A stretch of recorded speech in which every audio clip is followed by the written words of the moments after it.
This is our 30th Academia Bessarion meeting, and I'm very grateful to all of our participants. Tonight, we are talking about George Eliot's novel Romola. It's not the novel which is the most favorite. Middlemarch is the most splendid. Partly because she researched Florence so well that I'm here. I'm on. You got in? Yes, welcome everyone. Can you all hear me all right? Yes. Hi, Julia. Right. Welcome, Get Laura. a picture on too. We've even got a descendant of Theodore Parker with us tonight. He was Really? professor at Harvard. So we've got a wonderful group. Right, tonight we're talking about George Eliot's Romola and Florence. And I'm talking about not only George Eliot, this is a rather flattering, youthful picture of her. She wasn't necessarily the most beautiful woman, but a magnificent brain and writer. And then also her writing is illustrated in Romola by Lord Leighton. Frederic Leighton was a student at the Accademia de Belle Arti here in Florence, and then became fellow of the Royal Academy, became president of the Royal Academy, and he was created a lord on his death. Also showing a picture of Guido Biagi, who in 1997 went and edited Romola again. It already had been illustrated by Leighton with his memories of. And then Guido Biagi in 1907 was photographing the places that George Eliot mentioned, some of which no longer exist because they were bombed in the Second World War, or the gardens of the Rucellai were more people coming in. And the reason why I'm suddenly embarking on this project of Romola, it now has the whole text on the web, and also you can do split screen and you can do all of the notes to it. It has the illustrations and the photographs, and it has the map of Florence. I went and extravagantly bought these two beautiful volumes published in 1880 with Leighton's illustrations, because just before that I had found these two volumes by Guido Biagi and his brilliant research on George Eliot. And first I'm going to discuss Leighton. When he was 24, he painted this huge canvas in response to Elizabeth Barrett Browning's Casa Guidi Windows description of the procession of Cimabue with his young apprentice Giotto, carrying this painting of the Madonna to Santa Maria Novella. And here we see a rather aged Dante. This is not exactly, it's rather anachronistic. This is Charles of Anjou and so forth. Queen Victoria was so touched by this painting that she bought it and loaned it to the National Gallery. He also painted the death of Brunelleschi with the landscaping of Florence.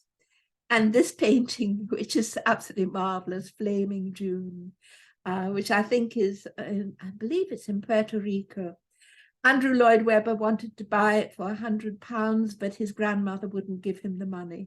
So it didn't stay in the British Isles. Now, Guido Biagi, who was the librarian of the Magliabechiana and the Laurentian, he discovered on top of a cupboard these library slips where George Henry Lewis, who was George Eliot's partner, remember they couldn't marry because he was already married, but they lived together, which was rather a scandal in the Victorian period. She dedicates Romola to him as her husband, which is not exactly legal, but it certainly was a sign of her great affection for him. They were very good collaborators.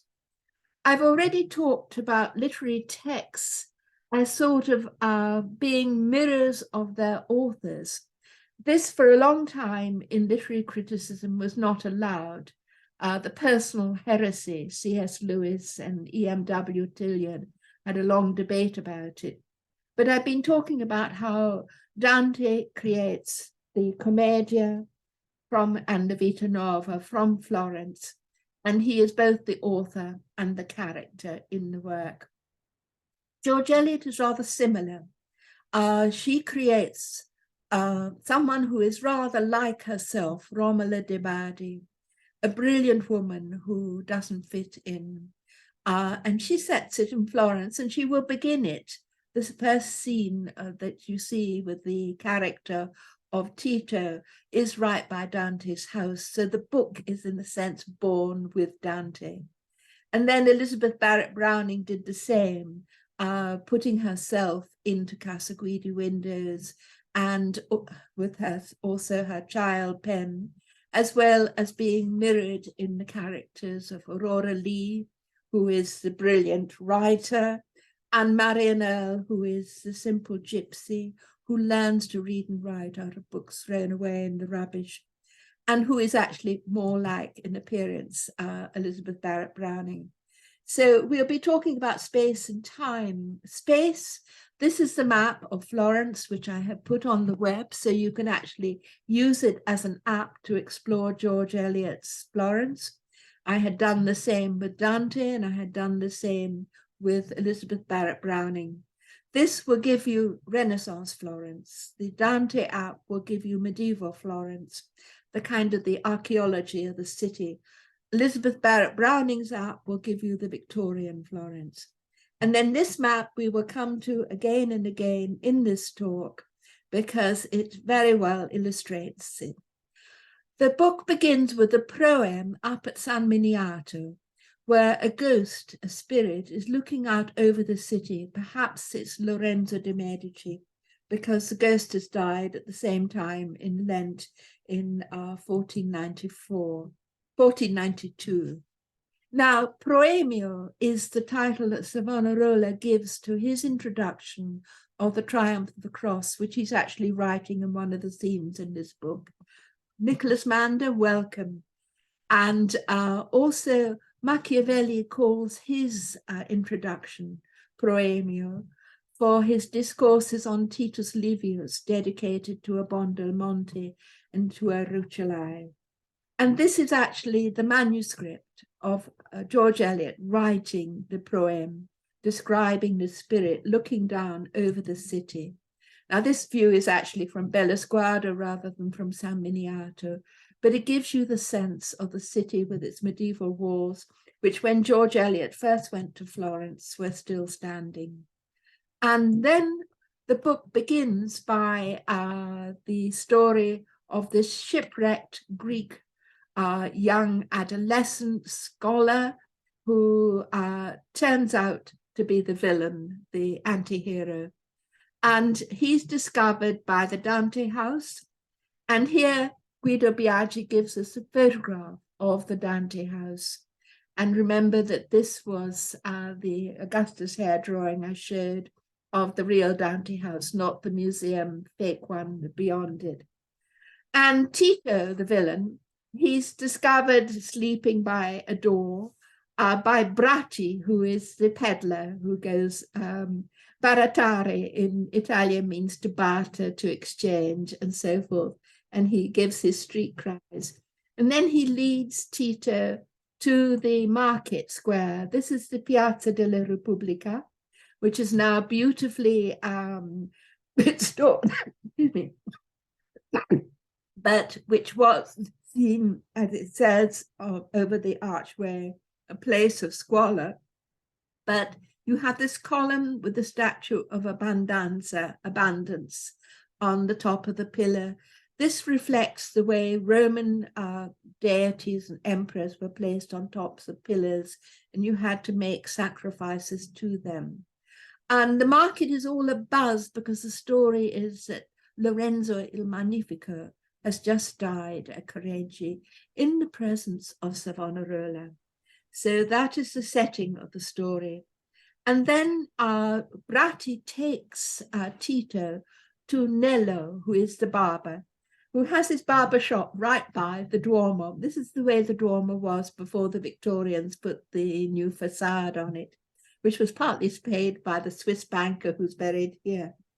And what's interesting in Leighton's drawing, you see here, there's a figure of the god Pan, and it's taken by Leighton and also by Elizabeth Barrett Browning in musical instruments from this statue in the Giardino Torrigiani. And I'm very grateful to Marchesa Torrigiani Malespina for letting me see the garden, see the statue, and photograph it. This is Leighton's illustration to musical instrument by Elizabeth Barrett Browning's almost last poem. And this is where he has placed it hidden on her tomb, sculpting the face. And here's where he places it in the illustrations to Romola. And it's always an indication that something is wrong, especially a husband who is abusing his wife. And then amongst the people who show up in the barber shop, it's a great place for conversations. It are the sons of Bernardo Cennini, who brings the printing press to Florence. I know that Laura has been reading the bookseller of Florence, who was only insisting on manuscripts instead of printing. But those two things together were proliferating the Neoplatonism of the academy that was founded by the Medici. Also, Piero di Cosimo is wonderful. He becomes a character. George Eliot places real historical people into her text along with the fictional people and has them interact brilliantly. Then you're going to have Nello introducing Tito to Bardo de' Bardi, who lives here on the Via de' Bardi. You would cross the Ponte Vecchio or the Ponte della Grazia. I used to live here when I was on my sabbatical year, as well as at the Casa Guidi of the Barrett Brownings, and I loved that street. And you come to it by way of the Arno. You cross the river. This is the riverside, and then this is the other side. It's gone now. It's bombed. They had to destroy all the buildings around the Ponte Vecchio in order not to destroy the Ponte Vecchio itself. But it was lived in the Victorian period by Seymour Kirkup, who is the person who is said to have discovered the portrait of Dante in the Magdalen Chapel. Bardo de' Bardi is blind. Seymour Kirkup was deaf. So here you've got George Eliot working with disabilities. And Bardo de' Bardi has this wonderful daughter, but she has no dowry, Romola. And the story will be about her and her difficult marriage. There they are in the library. He is speaking a great deal about the classics, Greek and Latin and so forth. They've already crossed the Ponte Vecchio to get there. And then her godfather arrives. He's a historical person, Bernardo del Nero, who will become gonfaloniere of the city. And then we have to go next, because Tito has jewels that he's meant to sell in order to obtain his foster father, who had brought him up and taught him Greek and so forth, but has been enslaved. And Tito is meant to free Baldassare from slavery. And so he's to go to Bartolomeo Scala, who is here right where I am right now. Just down the street is now Four Seasons Hotel. That is in the palace that was built by Bartolomeo Scala. And that's where George Soros comes to stay, and so on and so forth. And during their conversation with Tito and Bartolomeo, Bartolomeo has married his daughter not to Agnolo Poliziano, but to a Greek scholar, Martino Marullo. And Poliziano and Bartolomeo Scala are sort of writing scurrilous poetry at each other. Now, this is the painting that I always saw in the manuscript reading room in the Laurentian. This is of Poliziano. when he's a bit younger. He was a brilliant scholar, but a bit gay, very close to the Medici. He is there with Lorenzo when Lorenzo is dying. And then this is Marsilio Ficino. This is the group that were the part of the Neoplatonic Academy. Marsilio Ficino, a bit older than the other portrait. Cristoforo Landino, who wrote a wonderful commentary to Dante's Commedia. Poliziano, and then Demetrio Calcondila, who is a Greek scholar. And they are there down in this corner of this miracle in the temple to Zachariah, which is painted by Ghirlandaio in the Tornabuoni chapel of Santa Maria Novella. This is painted in 1490. We're now meeting them in 1492. George Eliot is very careful about the dates. And now it's the Festa of San Giovanni, which begins with these great processions. This is a bit later than the Renaissance, but they were still carrying them out. And it next goes from the Palazzo Vecchio, which wasn't the Palazzo Vecchio then, but the Palazzo del Popolo, to the Duomo, to that square. And here you see the same procession.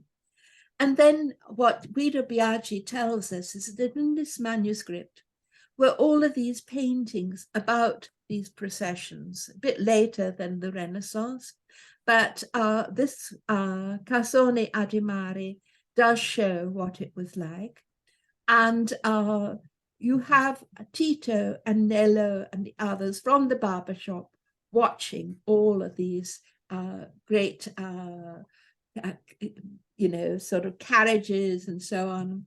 And they're bringing candles, and this is this cart of the Zecca drawn by the bullocks, which still carried the oxen, and they would have gilded horns and flowers in their hair when they carry the carroccio and so forth. And then you have, at this point, Tito's getting rather tired, and he's already met in the market. Yes, welcome. He's already met in the market this contadina, Tessa. She's sort of a sweet kitten of a girl. You can't help but love her. She's not very good at doing anything manually, but she's very good at sort of having babies. And so she thinks she is married to Tito, and she gives him 2 children.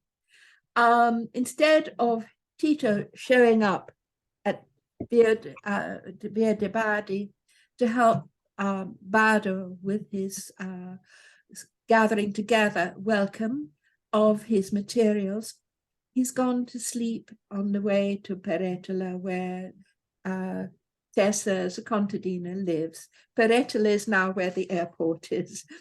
And then finally, Tito wakes up and realizes he's got to get back to Via de' Bardi and to Romola and to Romola's father. And at that point, somebody taps him on the shoulder.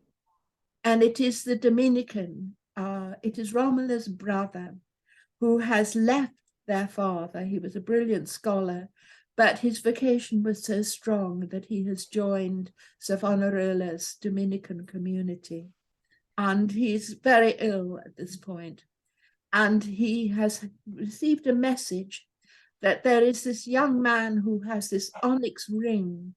And the message is really from Tito's foster father, begging that he help save him from slavery. And Tito is deciding instead to hang on to the money that he's getting from the jewels to buy his foster father's freedom. Then we have the scene near the hospital of the Innocenti. This is Leighton's lovely drawing of that. The romance begins between Tito and Romola. Bernardo del Nero is rather averse to it, worried about it, but nevertheless, Bardo thinks that Tito is going to be able to help him with his scholarly work. And Romola thinks so too, and thinks that this will be the solution for her blind father, having a good scholar be his amanuensis. And then we go from Via de' Bardi Two were near where I am, the Santissima Annunziata. And this is the Fierucola, which Marchese Pucci has revived. It's a fair outside the church. The church is a miracle-working church. This painting is said to have been begun by one of the Servite brothers, but finished by an angel, and it's praised by Michelangelo and so forth. It's in this shrine here. I go to Mass here every morning. Elizabeth Barrett Browning writes about this shrine, and I love this miracle of the girl receiving her eyesight again, and so forth. This is published by Giannozzo Pucci in one of his books. And Giannozzo Pucci is the descendant of Giannozzo Pucci, for whose wedding Botticelli painted 4 paintings of the story from Boccaccio's rather gruesome story of this woman who is tormented in this vision because a woman was cruel to the lover and rejected him and is to punish for that. But at any rate, outside in the fair, Tito and Tessa meet this sort of magician, Maestro Vaiani, who pretends he's a priest and he pretends to marry them. And poor Tessa, who's so sweet and innocent, she believes this and she really thinks she is legally married. And then now we have to change the scenery again and go not from the Santissima Annunziata, but to San Marco, where Romola has been called because her brother, Fra Luca, is dying. And she is there at his deathbed. And in the background, Leighton has shown this scene. It's in the chapter house of San Marco, painted by Fra Angelico, where you see Mary with her arms outstretched, imaging the cross with Mary Magdalene in front of her. And then you see the Dominican contemplating this. But here you get Savonarola arriving and telling Romola, who is rather a free thinker from her classical education, to take up the crucifix from the now dead brother Luca. And then we go back to the Duomo and we meet a whole lot of other people, for instance, Machiavelli, Bernardo Rucellai. I love this sculpture of him. And we also meet again, Piero, they talk a lot about Piero de' Medici. He is the son of Lorenzo, and he's a real villain. He causes the poisoning of both Marsilio and Poliziano around this time. But anyway, there's a kind of joke that goes on where this quack doctor is presented with, he thinks, a baby to diagnose, but it's actually Maestro Vaiano's monkey. And it just, there's chaos in the market at any rate. But now to go back to Piero di Cosimo, I love this Madonna with the baby and the angels and the mother all smiling. This is not the normal way one gets Renaissance paintings. But this is the way Piero di Cosimo paints. This is Andromeda and Perseus. Here's Perseus arriving. Here he is fighting the monster. And here you get blacks with whites and so on and so forth. They're marvelous details, gorgeous musical instruments. And Tito's going to be asking Piero di Cosimo to make the sort of miniature cassone, a little tabernacle, with paintings about the story of Ariadne, who is a wife who is abandoned by Theseus. They also mentioned Bernardo Dovizi, who will become the cardinal, but at this point he's still a layperson. He's present in the story at the Sposalizio at Santa Croce of Tito and of Romola. And then King Charles of France arrives, and this will end up with the wonderful story of Capone saying, if you will, sound your trumpets, we will sound our bells. And here we have Savonarola. And at this point, Baldassare has been captured with a group of other prisoners. And this story is real, except for the presence of Baldassare. The French are parading these prisoners in the street to plead for their ransom. And Baldassare refuses to do that. He refuses to accept the idea that he's a mere slave. And then he sees Tito, and Tito spurns him. So at this point, the animosity between Tito and Baldassare will crescendo. But there is the story historically of these prisoners being helped to escape by the Florentines out of their hatred of the invading French. And here we see Savonarola, who is preaching in the temple, in the Duomo. You can see the women on one side and the men on the other. I actually went to a Pentecostal meeting at Roma last night, and I forgot that I shouldn't be sitting on the man's side. I had to hastily realize I had to get on the right one. The same thing happened to me when I was in Bavaria at a Catholic church of the Brigittine convent in Altomünster, where I didn't realize I shouldn't be in that side. But here we have Savonarola preaching about the sword over Florence. And at the same time, Pico della Mirandola is being poisoned by Piero de' Medici. And interestingly, Savonarola captures the fervor, the religious fervor of the women as well as of the men. And here we see how this could be. This is the Annalena convent with the most beautiful Fra Angelico of the women surrounding the dead body. And also, we have these scenes, woodcuts of Savonarola coming to the Annalena and other women's convents. And this is one of the books where he is countering the astrologers with their magical tricks and so on. He was arguing for a Florence that would be more Protestant, purified, reformed, and so forth.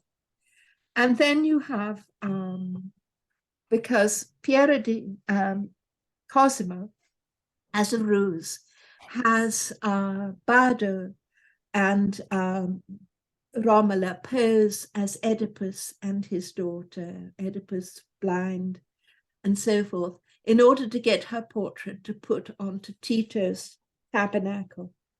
And we have Romola coming to his studio in Via Valfonda, which is now where the station is. And there is hanging this mask and also this bust of Bernardo Rucellai. This is Leighton reading into Romola's and the text of Romola almost more than George Eliot has placed in it. And then we have, out of panic, Tito realizes he's in danger because of his father's desire to revenge for his being left in captivity, in slavery. So Tito goes to Niccolo, who is forges towards Santa Croce, to buy a suit of chainmail, which he wears under him, the garment of fear. But you can see Leighton has also put this lantern, which Augustus Hare has also drawn. This is from the Strozzi Palace here, and so forth. And then you also get scenes like the Leighton puts this. He does it from memory. He forgets that actually this is an upturned capital. He's got it wrong there, but he's got this part very well done from memory. And then we have Tessa with her first baby. And Baldassare is now homeless and sleeping in a shed near Via de' Bardi. And she brings him her baby to show. And actually the baby is Baldassare's grandson, sort of, because this is sort of the kindness of strangers. Baldassare took in Tito is not really his blood related son. At this point, Romola has realized that Tito has even sold her father's library. Her father has died because he's been neglected. His work has not been carried out by Tito. She decides to escape. And here we see her at San Domenico. And then we interrupt that story, Perils of Pauline, and we go to Tito now going to the Rucellai palace and garden. And this is the beautiful palace that Alberti built for the Rucellai family. And even the images of the sort of facsimile of the sepulchre in Jerusalem. I've never been able to see this, but it's so beautiful. I would love to see it. And then the garden, which is now destroyed. But it was a kind of fantasy garden where the Neoplatonists went to meet after Lorenzo's death, when they were no longer meeting at Careggi. And here is the banquet that Rucellai, Bernardo Rucellai, holds. And we have Tito present. We have a lot of the other young scholars and so forth, Medicians. And then Baldassare comes. And he accuses Tito in front of the company of his betrayal. Bernardo arranges for him to be taken away by the police and to put into a hospital as a crazy man. Meanwhile, back in San Domenico, Savonarola blocks Romola's escape and tells her to go back to Tito to honor her marriage. At this point, a famine breaks out. It's 1494, no longer 1492. And typically in Florence, when there is famine and plague, you bring out the miracle-working Madonna of Imprunetto, who normally was never seen, she's hidden. I bought this terracotta at the Fiorucola, the Santissima, from the son whose father at Imprunetto had made it. And I still have it and treasure it. But this is a procession of bringing the hidden Madonna to try to block the plague from arriving at Florence. And here we see Romola becoming the visible Madonna. She's caring for the orphan children, like children in Africa whose parents have died of AIDS and so forth. And she's compared again to the Madonna in the Fra Angelico painting. And then the ship arrives with the grain. Tito carries the message, so he's in good odor. Savonarola now has young adolescents, as if they were angels, going about Florence, clad in white with olive garlands, gathering up funds which are given to the Buon Uomini of San Martino, which is right by the Dante house. And at one point, Monna Brigida is Romola's comic aunt. She's really wonderful. She wears all of this cosmetics and fake hair and so on. And she's shamed by these young people who are collecting all of the fake hair. You see her fake hair here. And also Botticelli used these angels in the Paradiso. Here are Savonarola's young adolescents and so forth. Brunelleschi also made harnesses for them to fly like angels in plays in the churches like the Santissima. Now we have Camilla Rucellai, doesn't actually exist historically, but she's absolutely crazed by Savonarola and she's a mad prophetess.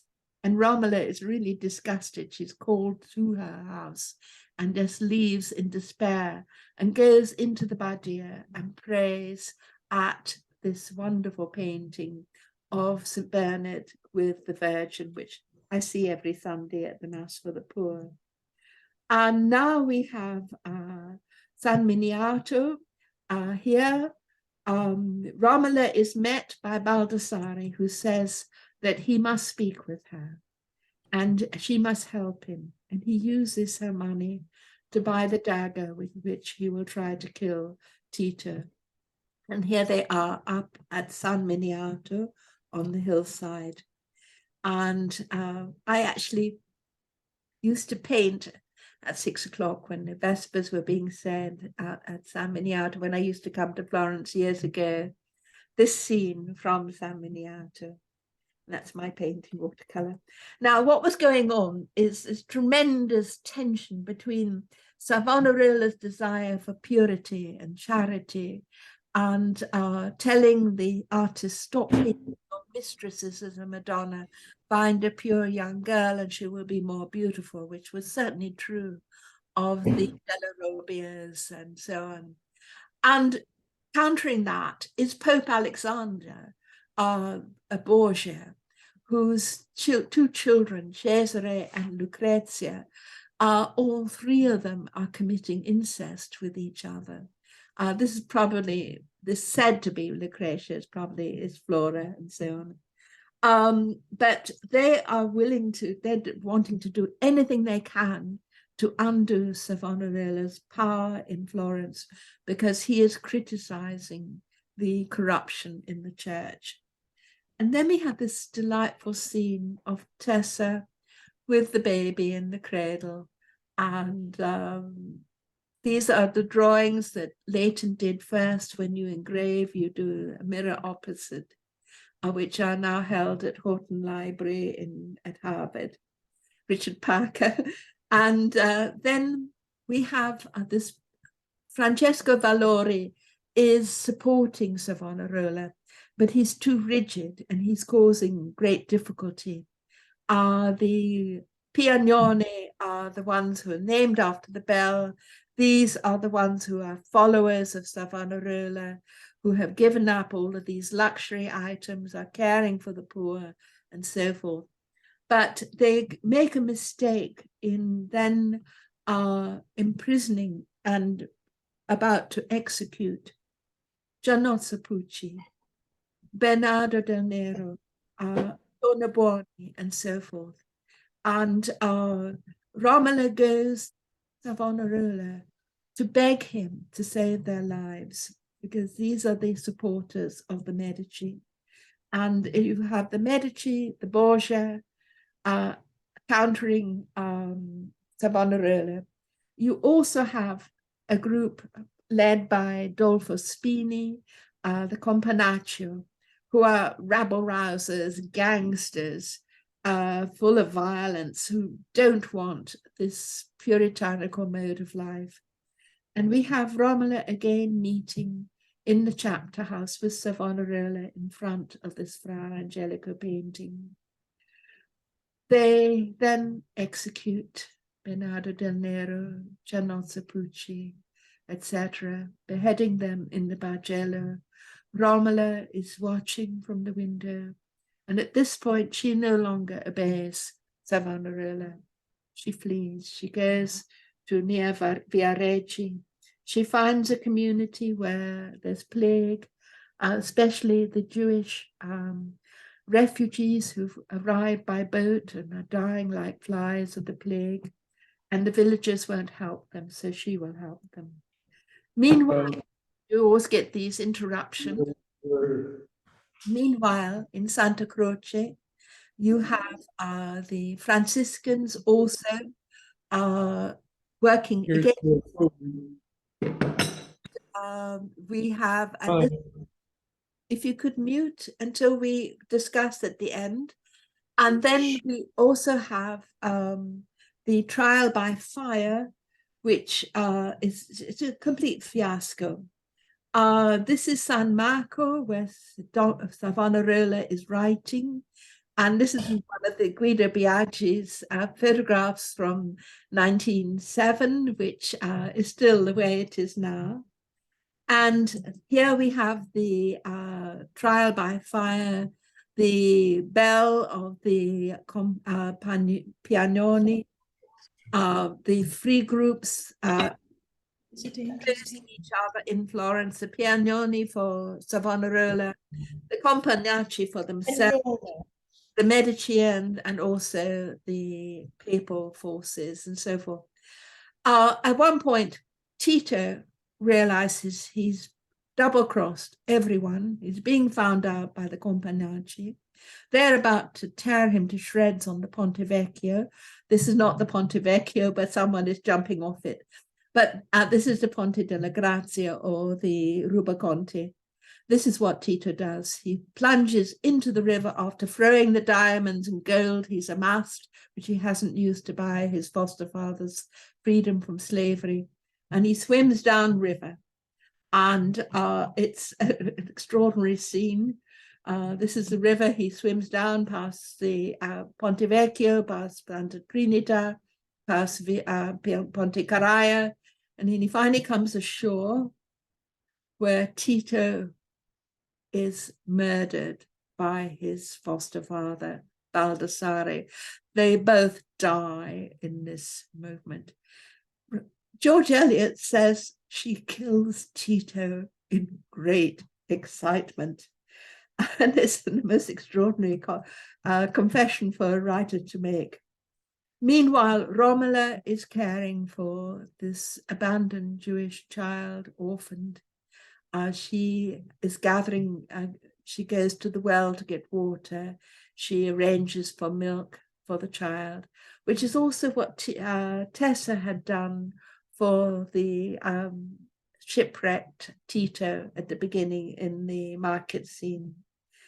Meanwhile, in Florence, Palazzo Vecchio, we have Savonarola is brought from San Marco to the Palazzo Vecchio, placed in this prison, and Guido Biaggi gives a photograph of the door and the stairs, and then brought out into the Piazza della Signoria and burnt. And Romola sees it. 10 years later, they are here in Borgo Pinti, Tessa and her 2 children, Lilo, Nina, Romola, Monna Brigida, and Piero di Cosimo, remembering Savonarola. They have made a shrine to him. And so I've been working with these now 2 women writers. Elizabeth Barrett Browning is buried here in 1861. George Eliot is writing about Romola in 1860 through 1863. She's here in Florence at the same time. This is the letter that Elizabeth Barrett Browning wrote to William Thackeray, saying that her husband has suggested she sends this poem, but she doesn't think anyone will accept it because she had was in ill odor for having said that we should not be keeping slaves and so on. But the poem is published. It's the poem to the god Pan, seen in the Giardino Torrigiani. And in it, she's actually accusing her husband of killing her. This is 1860. She will die of an overdose of laudanum administered by him in 1861. And she's talking about being the panpipes cut from the reeds with the machete, like the way the slaves had to cut the sugar cane.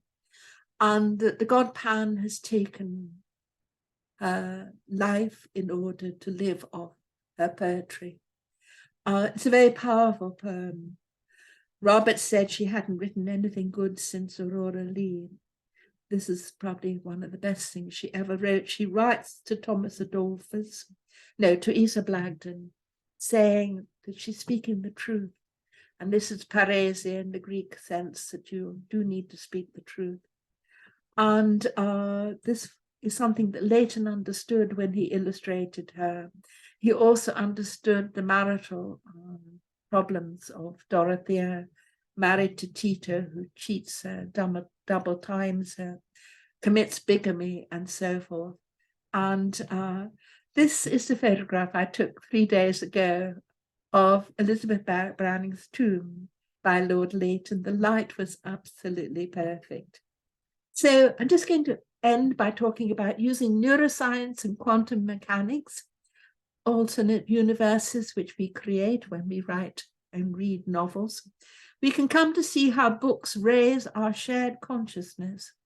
They can map time and space and can come to include the censored, the silenced, the excluded, especially books by women. They can and have liberated the enslaved, as in the case of Harriet Beecher Stowe's Uncle Tom's Cabin, copying Francis Trollope's Jonathan Jefferson Whitlaw and Richard Hildreth's White Slave. Her book liberated African Americans in the United States and the Roma in Romania. the same Roma who restore Florence's English cemetery, where Francis Trollope, Richard Hildreth, and Elizabeth Barrett Browning are buried, their tombs visited by Frederic Douglass. If we can learn from history, playing the games, learning history lessons, we too can liberate and be liberated. Here am I too, and these are the books I have acquired. And now we come to the ending of reading the novel of Romola and shut the book up. And this is the bibliography for it. And now we can undo the condivisione of the schermo to arrive at, wow, I'm so pleased that all of you are here. If you could all unmute and all turn your videos on. Ellie Pierce, lovely. And Susan, and it's just great. Okay, Nicholas Mann, and also Terence Ward and Nick Peters. Welcome, all of you. Now, comments. Thank you. Oh, Julia. Right. Comments, problems, and attacks. I want to hear your voices. Mine is getting tired. Tour de force. Terence, what did you think of it? Tour de force. Well, Terence and Giannozzo Pucci and Idana Pucci, they're all one family. And I used to love going to the Perucola. We used to have a little cart which we called Florin, and we used to sell marble paper and things that the Roma had made at the Perucola. It's all about arts and crafts and so on. So, Terence, can you turn your video on? And Nicholas Mander too. Is it not on? Yeah. Not on yet. I can see you, right. Yeah. Oh, can we see Nicholas? There's it's Idana. Was it all right, Idana? Oh my God, I've learned so much. I'm a Florentine, but when I hear you, it's just amazing. You know, I can put 2 + 2 makes 4, and I have so many questions, but I will ask Terry because he understands better than I. Idana is Giannozzo Pucci's sister. So but we're sort of absolutely living the. Yes, but really, it's a tour de force. Like I love the images. You know, the images you have chosen. I mean, what a That's what work. George Eliot did. I mean, she studied the art. She was reading the primary sources to put Romola together. The problem is it's too erudite as a book. That exactly. You know, you're either a George Eliot fan in England, or they've done a translation of it now, but the print is so small you have to use a lens to read it. It's impossible. They did it so cheap. I think this is a wonderful way to learn Florence's history. Absolutely, absolutely. Yeah, if we have a good guide, if we have such a good guide, it's a good way. Yes, and they were. I mean, Leighton was, because he loved Florence. George Eliot was. Guido Biagi was Florentine. And I think we need this meshing of, it's a golden ring that's on the Casa Guidi between Italy and England that these women were doing with their writings. And very much. Now, Nicholas Mander and I are companions of the Guild of St. George of John Ruskin. And I'm trying to get Giannozzo Pucci to sit down with me and talk about our conference we're going to be doing on the 15th of April, day after my birthday, at the Accademia dell'Arte di Disegno on Florence and India. And one of the papers is on Francis Alexander by someone from Foscari in Venice. So I think it's going to be really interesting. We're going to publish the papers on the web. And our fellow companion, Arjun Shivaji Jain, is in Delhi So the next week they will be holding the conference in Delhi. So it'll be really international. And Yeah. he's given up being a nuclear physicist to work on architecture and the concept of cities in the concept of using Ruskin's concepts. And so I think it's going to be a really interesting. And Nick Peters, are you going to be presenting? Yes. I hope I will be there, and I hope I'll come up with something to Great. present. Yeah. Nick Peters is in Belgium, and he's a brilliant pre-Raphaelite scholar. And that's Thank you, Julia. That's interesting because we've got two pre-Raphaelites right by Elizabeth Barrett Browning's tomb. John Rodham Spencer Stanhope's daughter, and he sculpts a tomb, and William Holman Hunt sculpts his wife's tomb, which is right beside it. And it's so beautiful. She died in childbirth because they didn't know to wash their hands when they delivered babies. Many of the women in our cemetery are here because of that. And it's a wonderful tomb where it looks like a pregnant womb. It's an ark floating on waves with a very pregnant dove with an olive branch in its beak, because the baby lived and was called Benoni after Rachel's baby in the Bible when she died. And it's just and it also evokes a pelican in its piety and its iconography. So Richard Parker is from Theodore Parker's family. And remember, Theodore Parker is the one who said first, government is by the people, for the people, of the people. He's buried with us. And he also said the arc of the moral compass bends slowly, but it bends towards justice. Which then we had said by names. Famous. Yes, it's used by Barack Obama on the Oval Office carpet, which Trump threw out, and then Actually, he said more by Joe Biden than anyone, because he quotes Seamus Is he Haney. quoting it too? Ah, good. Yes. He quoted it at least 4 times after the election, and he's quoting it, reciting Seamus Haney also. Wonderful. Yes. Very Irish introduction to it. Right. Times when Right. hearts break and where our hopes fail, but there are those moments where God's will, the arc of history, bends towards justice. So he gives the framing of the impossibility, and yet there are moments where it moves in that direction. He doesn't just say it in a very gentle way. He frames it with the impossibilities and then gives it even more of a, how do you say it, more of a punch. Yes. Well, Theodore Parker's life itself carried some of that punch as well, too. I mean, this was a man who was a preacher and a pacifist up until the point he then agreed to finance John Brown's raid on Harper's Ferry, which is why he had to then flee the United States and ended up dying in Florence, because had he stayed, he would have been fled from executed. Rome because of that too. That's right. Right. Was Theodore Parker among the people around Boston that were anti-slavery? Absolutely. Oh, yeah, no, he was a cornerstone of that Yes. activity in the 1840s and 50s. And that's why Douglas came and paid him a visit to recall his old friend for the work that they had done jointly in the years before the Civil War.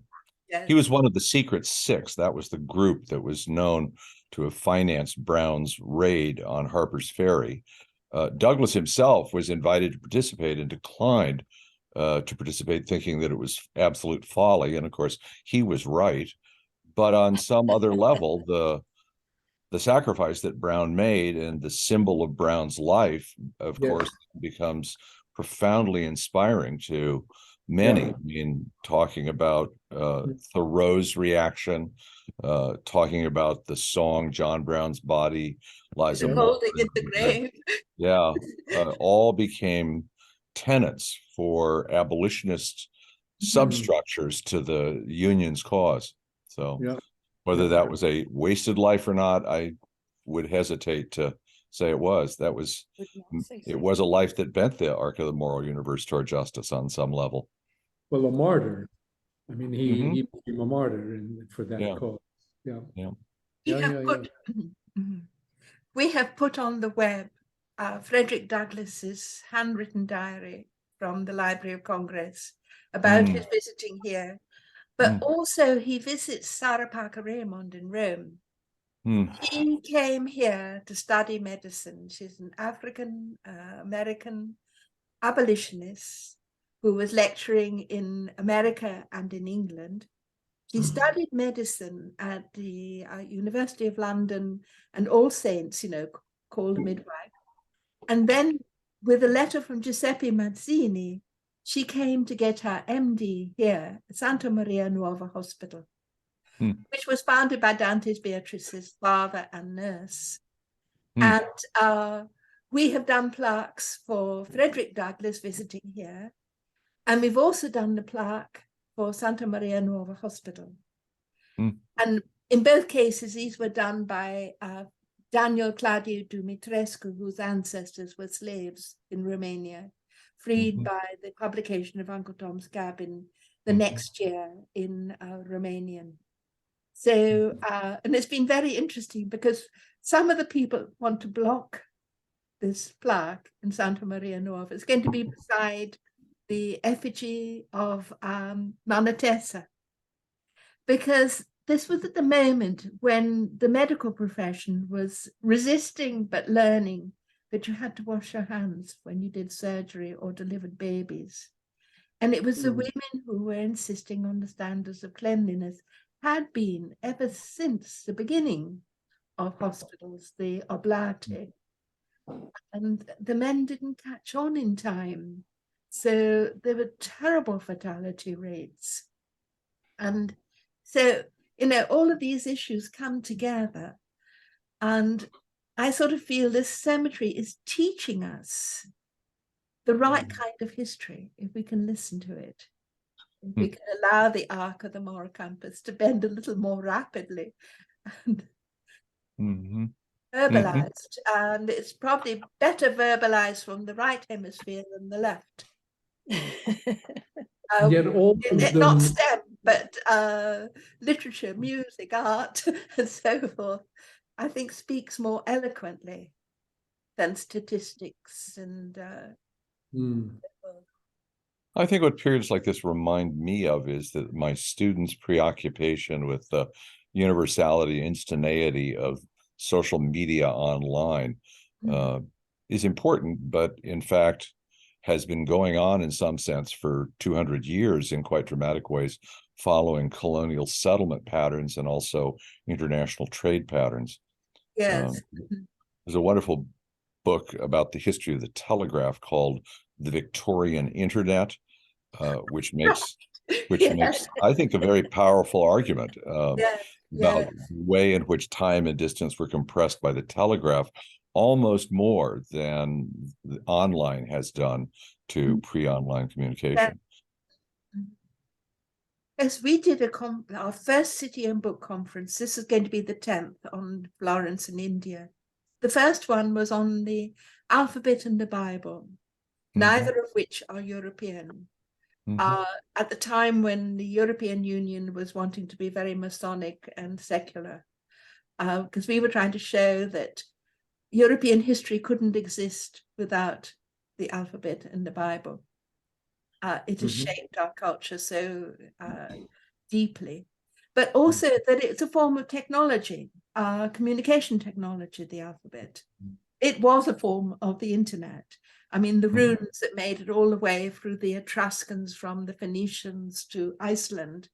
And I see keyboards in Iceland in runes and so forth, and their alphabet and so on. just realizing what you're talking about with the trade routes and so forth. Now, Sue, you have your hand up. You had your hand up. Do you want to say something? Could you unmute? Yes, I did. I don't know if I'm just going to allow you to see me for a minute. Great. Yeah, Okay. well, for one thing, I wanted to thank you for picking a book, because I remember last week you were saying you really didn't prefer to read fiction, but you found a way to merge the fiction with historical, and I thought that was helpful. And I just wanted to, I haven't read this yet, but there's an article in the New Yorker saying that there's a trend against English as a major in college. Right. And I'm like, what the heck is going on here? You know, it just kind of upset me, but I wanted to thank you for picking something up, and maybe you can give us a little advance warning. I didn't know, like, maybe I can read it a little bit more before. And I was wondering, how did that, I'm gonna have to listen to the tape again or read the book, how it actually ended and the story. And then the other thing was, you were talking about these rabble rousers and troublemakers at the towards the end, and I was thinking, was that the original mafia or what? Right. I don't think it's a mafia. I think it's just, you know, that for every action there's an equal and opposite reaction. When the Puritans took over in England, the Calvinists coming down from Scotland and so forth, and everyone became very straight-laced, and then they got tired and fed up with it, and so they went to the very low necklines and you know, of the Restoration. There's a kind of pendulum swinging that goes on in culture, and it's probably wise not to go too far into an extreme, because if you do that, you will invite that violent pendulum swing back against it. I don't know, but I do feel it's so important to maintain true justice, and this is what George Eliot is showing, is how insidious. But then I also feel that there's something in the novel, it was not liked, with the relationship between Tito and Baldassare. It seems as though it's a pedophile relationship. So that can explain some of the betrayal of Tito, of Baldassare, and so on, which is an issue I don't think George Eliot has faced up to in that relationship. But it's an interesting book to read, and it's marvelous. I mean, it's fascinating realizing how to write this historical novel, how carefully to plot its time and space, how to do all of the research into the primary materials, and to show all these people, these marvels we have. Was it a popular success in the 1860s? No, it wasn't. I mean, people loved it. The scholars and people, the reviews were good, but it didn't sell. It didn't sell. It ran as a magazine supplement, right? Or it first came out. First. Yes, it first came out. Oh, I should remember the name of it. Cornhill or something like magazine, which also published the drawing of the engraving, Leighton's engraving of the Harry Potter. Sorry. And it was the editor was Thackeray at that time. So it's but I'm really grateful I sort of fell into this, doing this research, because I'm a medievalist and I've always been very antagonistic to Renaissance scholars who don't believe the Middle Ages had any value at all. So I was grateful to being sort of shoehorned into through George Eliot, looking at Renaissance Florence. And Pasquale Villeri writes a wonderful book about Savonarola, which is translated by his wife Linda Villeri into English. So I bought that, and I was just really, I was sort of recapitulating George Eliot's research and realizing how excellent it was. And okay, more comments. Joanne. Well, can you hear me? Yes. I am very grateful to you for the introduction to Romola because, of course, I love Middlemarch. I love George Eliot, and I've never gotten past opening the book and closing it again. So now I think I have some understanding of what it's about. We need an introduction like that. So thank you very much for that. Because I think if you read it just black and white print, it's not going to come through. It needs, I mean, it was illustrated in the beginning, and then it would have lost its illustrations because of the sort of the cost of, you know, profiting the effect and so on and so forth. We haven't heard from Susan and we haven't heard from Laura. We're sitting across the table from each other. Susan is my friend from Granby. Yes, could you unmute? You're muted. I'm unmuted. Maybe you have to mute while I'm talking. Okay. So Okay, Susan, yes. Welcome, Susan. Susan and I can touch hands across the table. And she and I are really happy to have been here, Julia. It was just wonderful. Well, I think the more we talk about and show this material, it can deepen Florentine tourism. I think at the moment is, you know, it's not in a good place. I've always felt that Florence needed to educate tourists. That Florence, in a way, is a kind of wonderful global university. People from all over. I don't know if there are very many people, Julie. I don't know that there are very many people who could draw the connections that you draw. No. We need to draw them, all of us. But I find it difficult when I go and talk to the Office of Tourism. They're not interested at all. They've been fine. I've done the one of Dante. And so it's an app, so you can figure out all of the medieval parts of Florence. And I discovered so much doing it.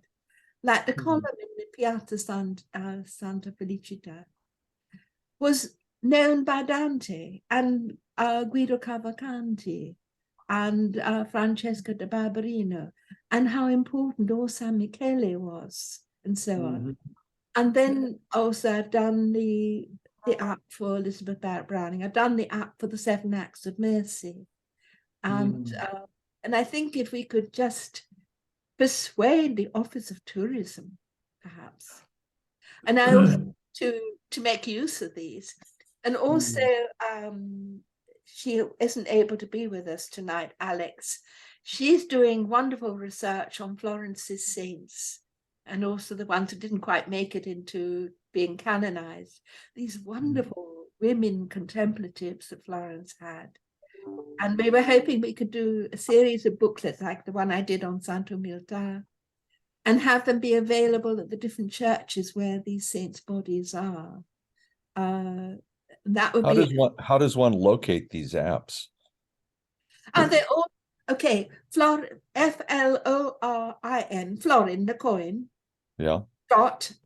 .ms for manuscript. Milano Sorrento MS. Florin MS. And you'll go to the homepage and you'll see all kinds of links to other essays on that website. That's the website on Florence. Then the one on women, contemplative women, is umilta.net. UMILTA. But if you're in Florence and you want to use Julia's apps, you have to download them before you go out into the street. Yes. Because that's a good there's not idea. enough internet. The buildings are too close together and the signal doesn't travel in. So you have to download it before you go trying to use it. Yes, I think that would make sense. But you can learn an awful lot just doing it on your computer. It's wonderful, the links that she has. I love this new technology. Oh my goodness. We've been having an argument. This wonderful person showed up the other day. And I'm really upset with the Dante Museum because it's dreadful.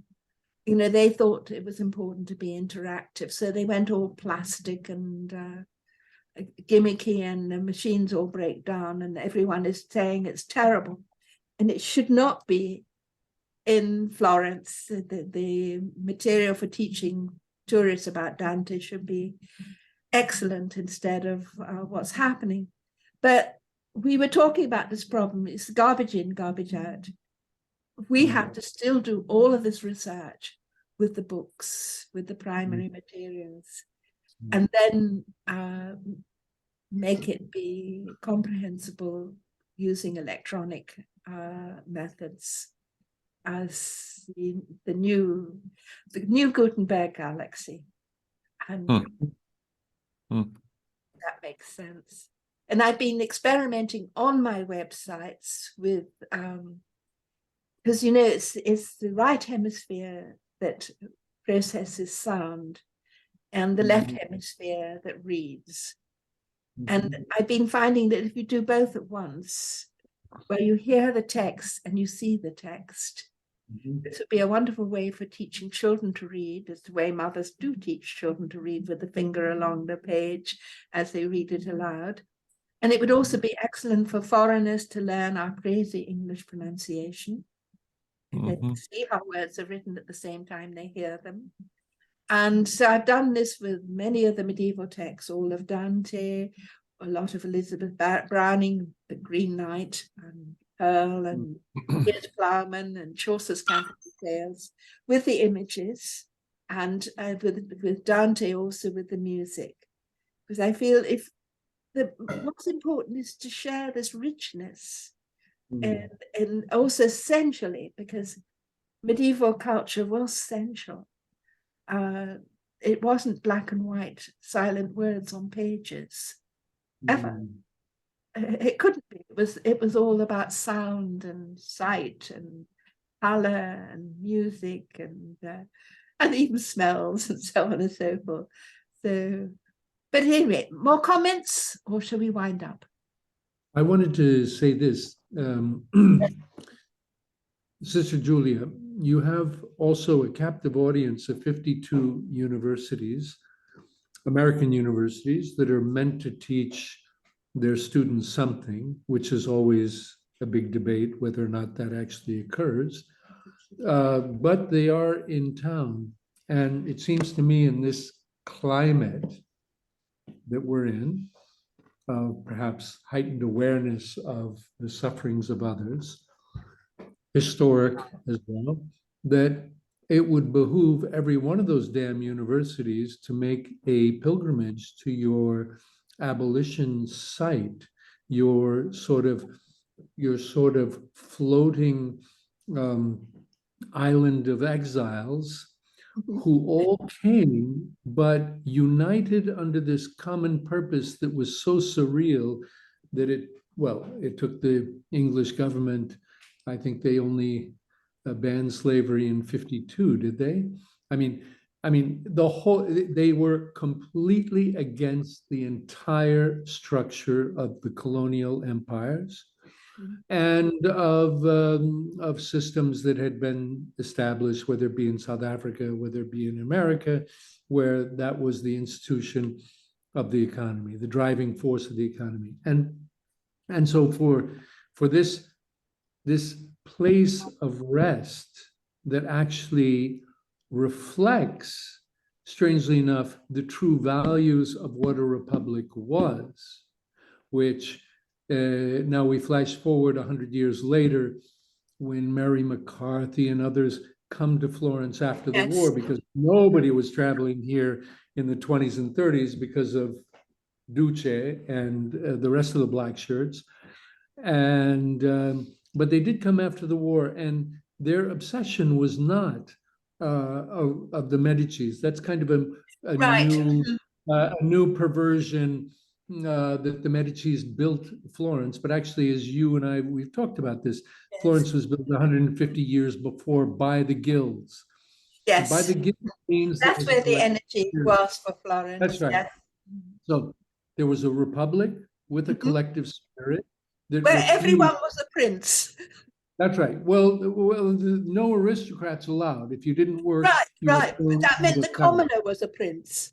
That's right. And at the same time, there was this notion of entrepreneurship, which allowed them to master the wool and the cloth guild, that then led to the creation of the florin and led to the richest city on earth. So this whole experiment was not based on servitude and slavery, but it was based on other principles, and that's what people like McCarthy focused on, is that this was a teeming, thriving island, a republic, in the midst of papal states and these awful cardinals or princes of the church and their private armies, or the horrendous Spanish who were forever looting and invading Italy, or whatever wretched Sforzas up in Milan, militarists trying to come down.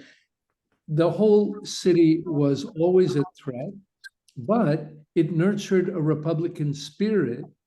And I hate to use the word Republican because in today's world, it obviously has meaning. Tom. But, No, I'm not. But a republic that spoke the virtues of each civilian having a right, even the minor popolo, they had rights. And this was something so radical for its age. And somebody like McCarthy saw that, and that's why she found herself going back to the medieval period.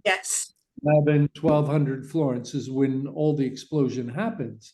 And we tend to give the Medici all the credit. But she goes back there to reassert the same values that supposedly America took on. In other words, he found the origins. It was not Periclean Athens. It was actually the Florentine experiment. And so for these universities not to, I think it's just a question of positioning, of saying, a center of abolitionist thought, or at least how Florence became 100 years before the center or a magnet for all of these forward thinkers who were visioning a world 100 years into the future. And for that reason, could not stay in their own land. For that reason, had to flee. I mean, this is why they're all buried in your cemetery. And it's also the city that bans capital punishment based on scientific research by Cesare Beccaria in 1789 or so. I mean, so the attraction, unfortunately, is always the Primavera, Botticelli, and the Medicis. But underneath is a deeper, richer story of individual spirit, of collective collaboration, of having a higher ideal, not to rule, but a higher ideal to build the city più bella che sia that is possible, the city as beautiful as possible.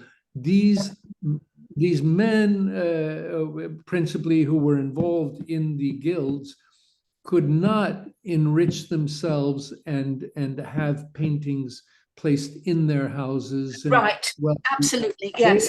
They beautified the city. It was the collective money that was available for that guild that was in competition with the other one that was hiring Donatello, and they instead had another, maybe Verrocchio, that they hired. In other words, there was competition to beautify the city. This is so foreign to any ideas of, as you were talking before, city planning and what's the spirit behind the city is that everybody was driven to beautify the city. This was a complete sacrosanto concept. Everybody who lived here lived by it and understood the logic. So, I mean, there's so much that these I don't want to say lemmings, but let me use the word students instead of lemmings. But there's so much that they need to have their eyes opened of the deeper meaning. And to get a tourist who is here to go to the Ponte Vecchio, eat an ice cream, and perhaps, I don't know, go shopping, you know, is much different than getting actually your, you know, a whole body of young people who are captives here for 9 months. And I would encourage you to explore that. I know that, you know, the teachers don't like to work harder than they have to, and so whatever's easiest is what they, but maybe they would organize. May I speak against that, please? Sorry. Right, okay. Oh, I can tell that you've done your research, sir, but you know, I mean, there are classes at Syracuse where people raise their hand and say, "Excuse me, what is the United Nations?" They don't know the Gettysburg Address. Darling, they've been taking multiple choice tests since they were I in know, ninth grade. George Bush destroyed the they entire are in education trauma. system. They can't write. They can't write. Now they've got GBOT. So I think bringing them to a place where you say this is where you know, where Elizabeth Browning, what did she do? Bringing them to a place where the early feminists are represented, where all of these elements they take for granted now were absolutely taboo, and let them contemplate it is a way forward. And you've got them there because when they sober up, they actually have to attend class, you know? Julia and everyone, I'm sorry, but we have a 3:30 appointment. Yes, So we have right. to say goodbye. Okay. All right. Thank Good you night. so much, everyone. Yes. Great to see you, Terrence. Thank you. Right. Thank you very much. You Thank you, wanted to Mr. say Ward. something? Yes. You're welcome. Thank you, Lara. Richard, what were you wanting to say? I was just going to add that I thought that Mr. Ward's idea was an excellent one.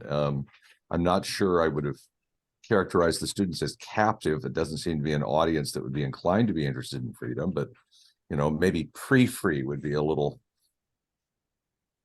Right. And to go back, yes, to go back to what Terence was saying, what I loved about these 19th century Victorians present in Florence was that they were not pro-Medici.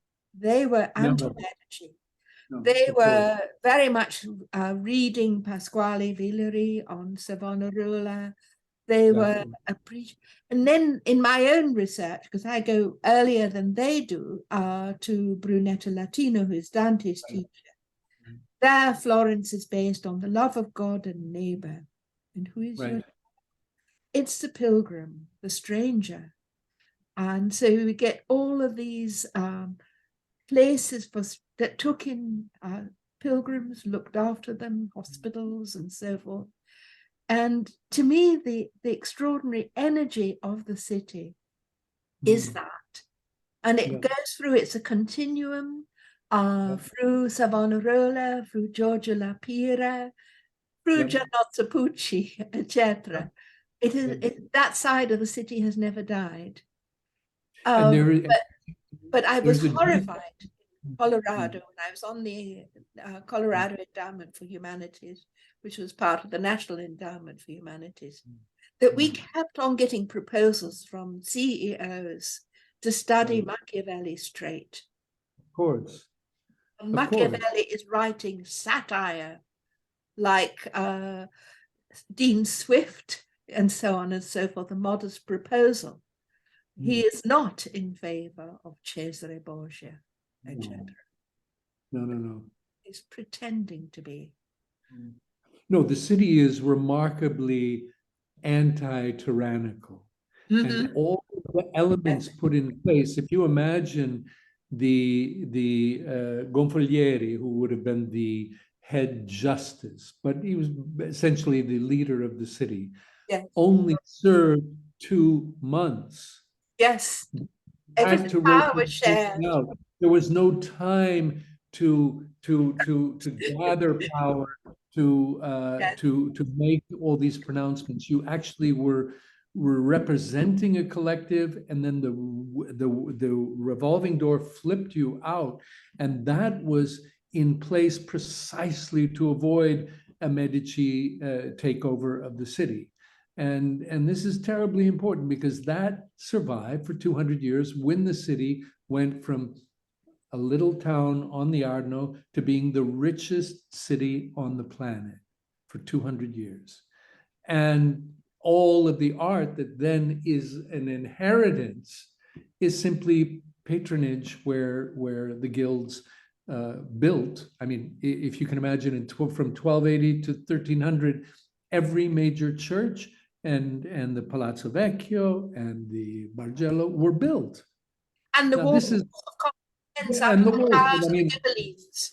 But many of the walls are gone. But all of the major structures of the city were built in a time where the rest of Europe were groveling in hovels, and they were so. There's also, it's so important for people to know why the city is important, and it's not because of Botticelli's Venus. It has different elements, and they're much deeper, as you were saying. Ellie, you wanted to say something. Yes, I'm terribly nervous about saying anything because I'm very ignorant. But I was. Well, you're not. I absolutely blown away by so much information and exciting reasons to read that book, which I'd never even heard of, having read some other George Eliot. So I'm super excited. But I think what I'm really struck by is I just feel and wonder, do we just not really engage with the concept of what guilds really truly mean? And I think when I was listening to the talk, the thing that struck me on my one visit to Florence when I was 15 was that the guilds were this collaborative and exciting different aspect of what was going on. And like you mentioned, it was the other sides of what was going along the sort of commercial vein. It was the sights and the sounds and the artisanship. But I thought it was very interesting that it was compared to a competitive task to beautify the city, when I think, now our concept of even that to our ears sounds different to what the function of that was, which I see as sort of total collaboration of what people could bring. So while you were part of something that was divisive to the city being a kind of thriving place, it was also quintessentially important that people were crafting and honing their skills in a really pure way. And so then when we look at this book with the pictures and with the sights and sounds, we are doing the equivalent of what the guilds were when they built Florence.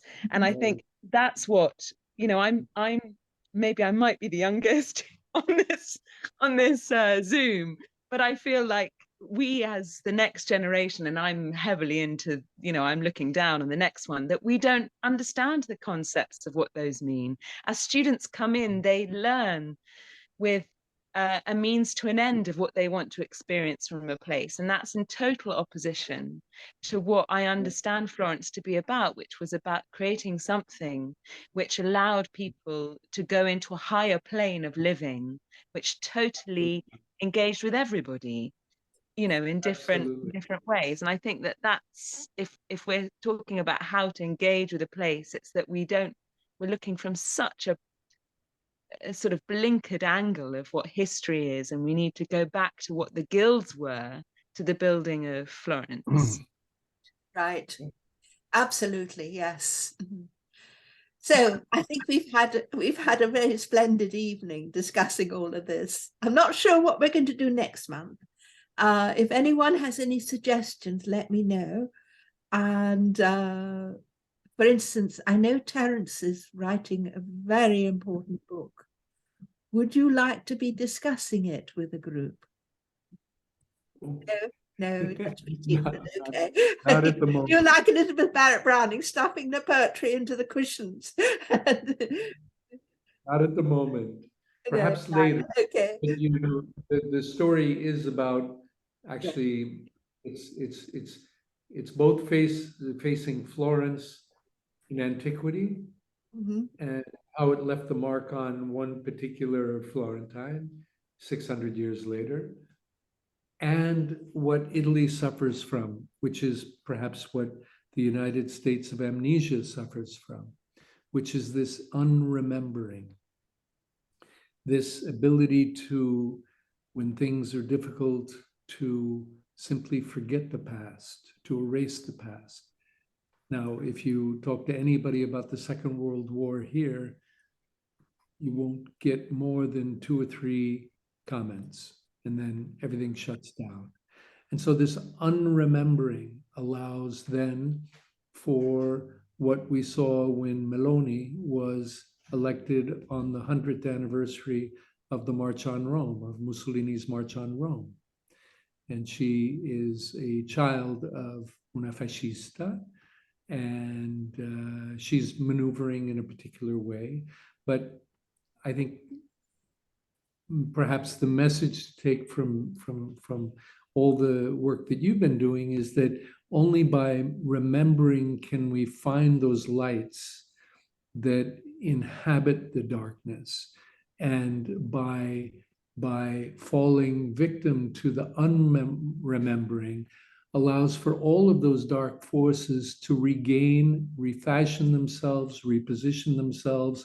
We had it in America with a fellow with orange hair who should have been wearing a Ku Klux Klan hat. And everybody was so stunned, saying, "But what is this? We don't understand." And it was all regurgitated Ku Klux Klan.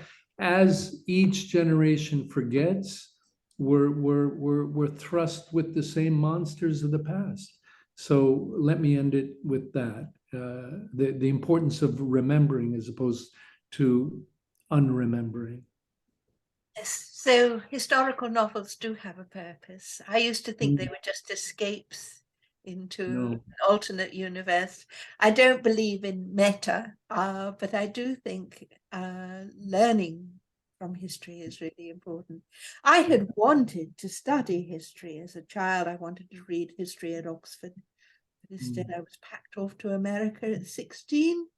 And history began with the Mayflower. So I went into English because at least it went as far back as Chaucer. And so, so that's been my story. And then I realized that I could actually work in both history and literature, especially here in Florence. And I'm so grateful in a way that various vicissitudes have ended with me being here. And I'm so grateful to Florence for her hospitality and the opportunities. I mean, this is a wonderful city. So I think with that, we should say good night. This will be recorded. It is being recorded on YouTube. And I'm so grateful for your participation. Thank you. Good night. Thank you. Thank you all. Thank you so much. Thank you. Bye. Good night. Goodbye. Bye.